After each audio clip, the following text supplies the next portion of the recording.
নমস্কার বন্ধুরা, শৈলী হোম কিচেনে তোমাদের অনেক অনেক স্বাগত। আজকে রান্না করবো আলু পটল ও চিংড়ি দিয়ে দারুণ স্বাদের একটি রেসিপি। এর জন্য আলু আমি তেলে ভালো করে ভেজে নিলাম। ওই তেলের মধ্যে পটল দিয়ে দিলাম, নুন হলুদ দিয়ে খুব ভালো করে ভেজে নিলাম।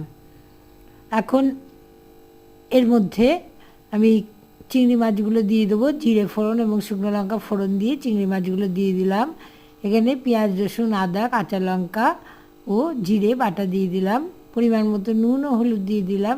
এখন অল্প জল দিয়ে খুব ভালো করে মশলা কষিয়ে নেবো। এর মধ্যে দিয়ে দিলাম তেজপাতা এবং টমেটো বাটা। অল্প জল দিয়ে কষিয়ে নিয়ে জল দিয়ে দিলাম। জল দিয়ে ঢাকা দিয়ে 5 মিনিট রান্না করে নিলাম এবং নামানোর আগে ঘি দিয়ে দিলাম। গরম গরম পরিবেশন করে নিলাম। নমস্কার।